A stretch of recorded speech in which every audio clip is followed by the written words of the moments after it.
ആലപ്പുഴ ചേർത്തലയിലെ കടയിൽ നിന്ന് ലോട്ടറി മോഷ്ടിച്ച മോഷ്ടാവ് പിടിയിലായി. സമ്മാനാർഹമായ ടിക്കറ്റ് മാറിയതാണ് കള്ളനെ കുടുക്കിയത്.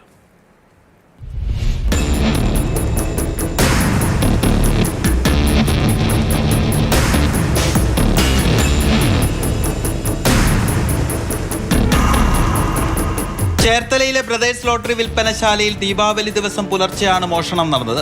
ജനൽ പൊളിച്ചകത്തു കടന്ന കള്ളൻ 2,16,000 രൂപയുടെ ലോട്ടറിയും 10,000 രൂപയും എടുത്തുകൊണ്ടുപോയി.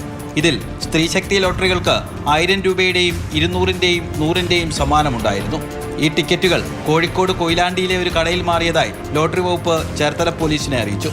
തുടർന്ന് നടത്തിയ അന്വേഷണത്തിലാണ് തുറവൂർ വളമംഗലം സ്വദേശി ധനീഷിനെ പിടികൂടിയത്. പ്രദേശ് ലോട്ടറി വിൽപ്പനശാലയിൽ മുൻപ് ഇയാൾ മോഷണ ശ്രമം നടത്തിയിട്ടുണ്ട്.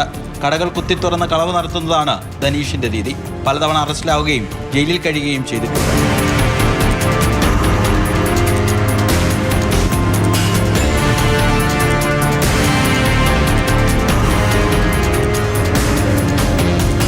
മാതൃഭൂമി ന്യൂസ്, ആലപ്പുഴ.